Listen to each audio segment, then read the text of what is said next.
านที่มางานวิวาของเฮาวันนี้ขอต้อนรับด้วยความยินดีสุภาพสตรีบุรุษทั้งหลายมาอวยพรใส่พร้อมด้วยน้ำใจ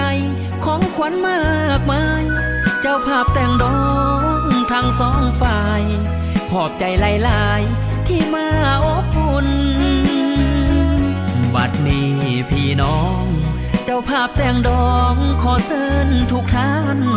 เชิญรับประทานอาหารและห่วมสำราญเป็นเกียรติพ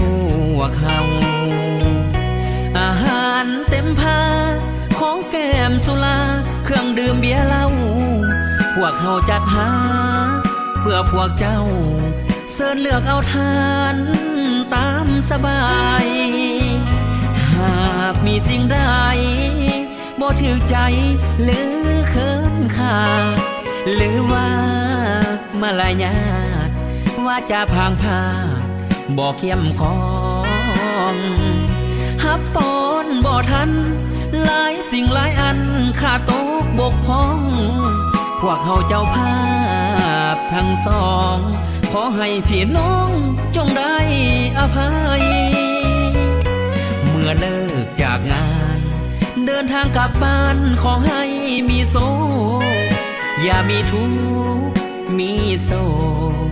อย่ามีโลกเบียดเบียนหาวีอายุมันยืนวันคืนนอนหลับฝันดีให้ถือหวยลอตเตอรี่เป็นเศรษฐีเงินล้านทุกคน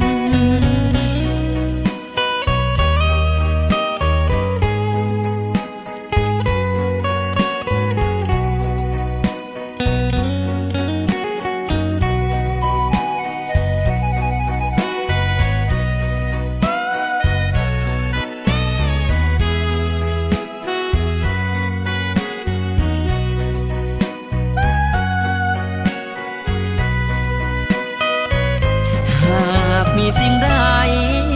บ่ถือใจหรือเขินขาหรือว่ามาลายาดว่าจะพางพาบ่เข้มของฮับปอนบ่ทันหลายสิ่งหลายอันขาดตกบกพร่องพวกเขาเจ้าภาพทั้งสองขอให้พี่น้องจงได้อภัยเมื่อเลิกจากงานเดินทางกลับบ้านขอให้มีโศกอย่ามีทุกข์มีโศกอย่ามีโลกเบียดเบียนหาวีอายุมันยืนวันคืนนอนหลับฝันดีให้ถือหวยลอตเตอรี่เป็นเศรษฐีเงินล้าน